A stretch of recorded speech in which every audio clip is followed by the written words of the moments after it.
یلج فی الارض یخرج منها وما ینزل من السماء وما یعرج فیها وهو الرحیم الغفور۔ قرآن حکیم نے بڑی اہم بات کہی، اور آج جدید سائنس کی تحقیقات نے اس آیت کا مفہوم وسیع تر تناظر میں سمجھا دیا۔ دیکھیے، آج ہم نے تجربات سے یہ بات معلوم کی ہے کہ دنیا کا ہر ایٹم اپنی ایک ریڈیشن رکھتا ہے اور ایک آبزرویشن رکھتا ہے۔ اس میں سے توانائیوں کا اخراج بھی ہوتا ہے اور وہ کچھ توانائیوں کو جذب بھی کرتا ہے، اور ایٹموں سے مل کر جو خلیہ، یہ بھی ایک لفظ بڑا غلط مشہور ہے، خلیہ اردو کے اندر بگاڑ دیا اس کو۔ عربی کا جو اصل لفظ ہے وہ خلیہ ہے۔ یہ جو خلیہ مختلف چیزوں سے مل کر وجود میں آتا ہے، سیل جسے کہتے ہیں، اس کی بھی اپنی ایک ریڈیشن ہے اور ایک آبزرویشن، اور اس سے بن کر جتنے بھی آگے مخلوقات، بلکہ پورا کرۂ ارض ہی نہیں، خود نظام شمسی، سورج، چاند، ستارے، تمام جتنے بھی کائنات کے اندر سیارات ہیں، ہر ایک کی ایک ریڈیشن ہے، اس میں سے توانائیوں کا اخراج ہو رہا ہے، اور وہ کچھ توانائیوں کو اپنے اندر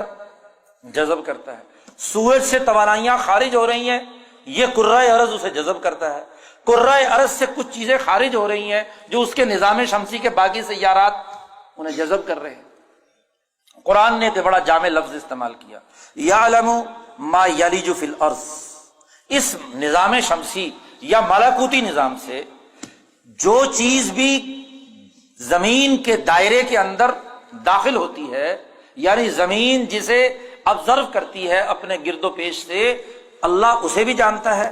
اور وما یخرج منها، اور جو اس کرۂ ارض سے جو چیز خارج ہو رہی ہے، توانائیوں کا جو اخراج یہاں سے ہو رہا ہے، اسے بھی جانتا ہے۔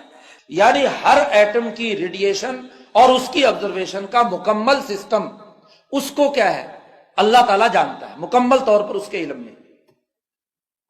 وما ینزل من السماء، اور یہ تو پہلے نظام شمسی کی بات کی، اور اس سے بھی اوپر یہ تو وہ چیزیں ہیں جو آج ہم نے دریافت کر لی کہ یہ کچھ توانائیاں ہیں۔ مثلا سورج کی حرارت آپ کے کرۂ ارض پر پڑ رہی ہے، روشنی پڑ رہی ہے، ہر آدمی جانتا ہے کہ وہاں سے یہ ہمارے پاس ایک روشنی آ رہی ہے جس کو وہ محسوس کرتا ہے۔ لیکن اس کائنات کے اندر ملکوتی نظام سے ہر لمحہ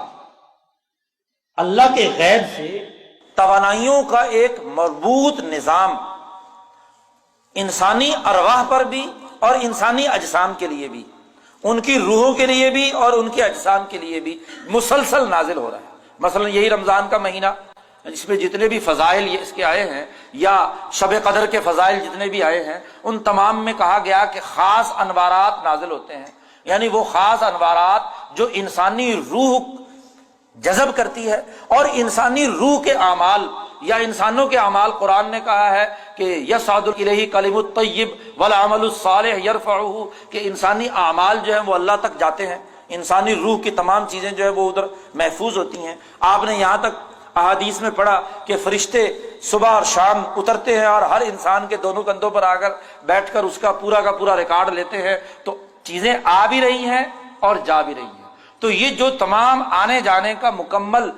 پوری کائنات کے اندر سسٹم موجود ہے، اور اب تو ہمیں دریافت ہو گیا کہ یہ سب کا سب روشنیوں کا کمال، ٹھوس مادے کے وجود پر ہی آج تو سائنسدانوں کو کوئی یقین نہیں رہا کہ کوئی ٹھوس مادہ بھی ہے۔ یہ سب کا سب کنورٹ ہو جاتا ہے توانائیوں میں۔ توانائیوں کا کھیل ہے کہ یہ توانائیاں ہی کسی وقت ٹھوس مادے کی شکل اختیار کر گئیں یا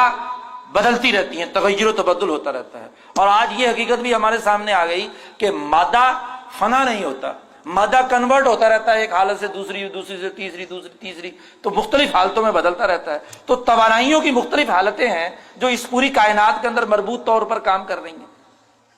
تو اللہ نے بڑا جامع جملہ استعمال کیا، یعلم ما یلج فی الارض، توانائیوں کا وہ تمام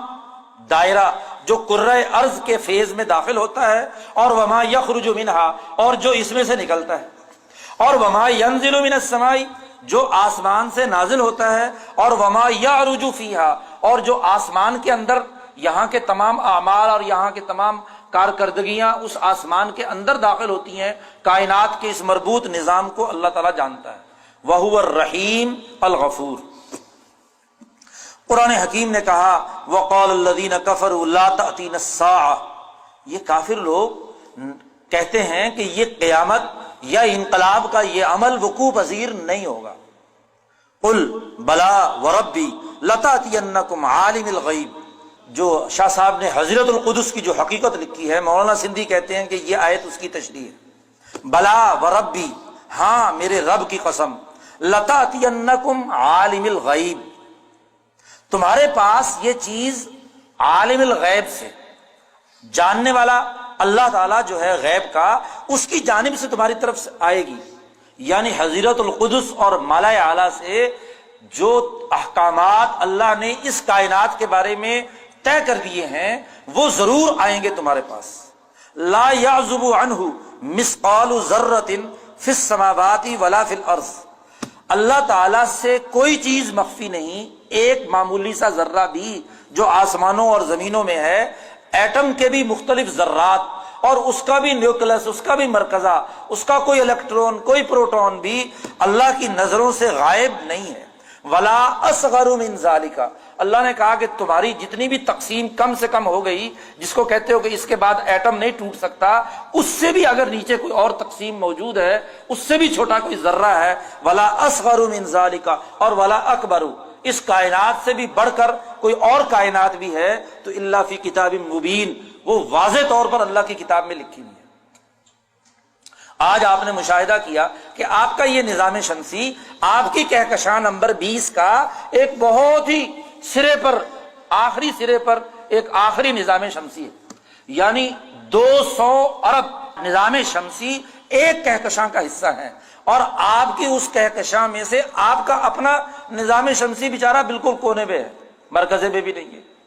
اور ایسی ہزاروں لاکھوں کروڑوں کہکشائیں، بلکہ 200 ارب تک کہکشائیں کائنات کے اندر موجود ہیں۔ تو ہر ایک نظام شمسی، بلکہ ہر ایک نظام شمسی پر ضرور ایک زمین ہوگی، اور ہر ایک نظام شمسی کا اپنا ایک نظام ہوگا، اور وہاں کی اپنی مخلوقات ہوں گی، ان کا اپنا دائرہ ہوگا۔ ان تمام چیزوں کو قرآن پاک کہتا ہے اس پورے مربوط نظام کو اللہ تعالیٰ کی نظروں سے وہ مخفی نہیں ہے، وہ اس کو چلا رہا ہے۔ آج اس کہکشاؤں کی جو تصویریں آپ نے اتاری ہیں، اس کہکشاؤں کے یہ تمام نظام شمسی جب گردش کرتے ہیں تو کسی نہ کسی مرکز اور محور کے گردش کر رہے ہیں۔ ہاں جی، اس کی گردش کا ایک محور یا مرکز، اس محور پر وہ گردش کر رہے ہیں، اور اس محور سے بھی آپ کا نظام شمسی تو بہت دور ہے۔ تو اس تمام چیزوں کے بارے میں اللہ نے واضح کر دیا کہ لا اصغر من ذالک ولا اکبر الا فی کتاب مبین، یہ سب کچھ اللہ کے ہاں ایک مربوط سسٹم میں لکھا ہوا ہے، موجود ہے، تحریر شدہ ہے۔